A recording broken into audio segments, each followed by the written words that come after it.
Certainly, I have him at the top of my boards for cornerbacks, right? And then his run grade defense, as you can see here, 78.8. And, pretty consistent throughout the season as you look at the right-hand side here throughout the games. And he's 6'1", 185, so he's got decent size to him for a corner, right? Coming out of Colorado.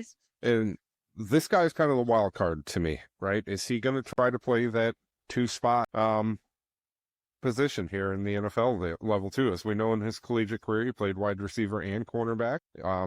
Probably a little bit better at cornerback than what he was at wide receiver, but he was still a fantastic wide receiver for Colorado. Now, can he replicate that in the NFL? We'll see. We'll see which team he gets drafted to, and if they're willing to allow him to attempt to do that, right?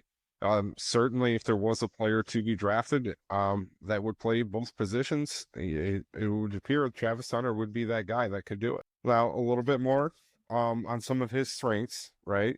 He's got impressive speed. We saw that all season, whether he's at wide receiver or cornerback. He's got great speed. He's got great recovery speed. He's got decent height and length to him, right? We say, look at it there. He was 6'1".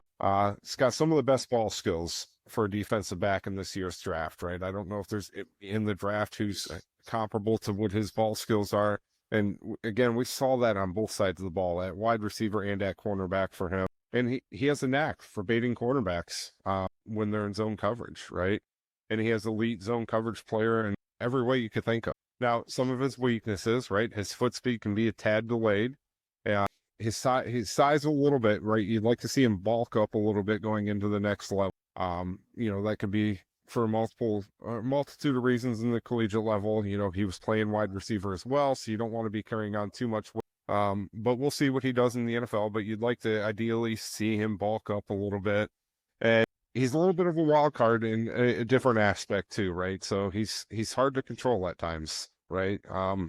Gets a bit out of control, and a lot of that could be due to the fact that he's not focusing on one area, right? He's playing corner and wide receiver, so maybe when he gets to the NFL level, they do say, hey, you're a cornerback, this is where you're going to focus. We'll see what he does in the next level, but for me, he's top of my boards for cornerbacks in this year's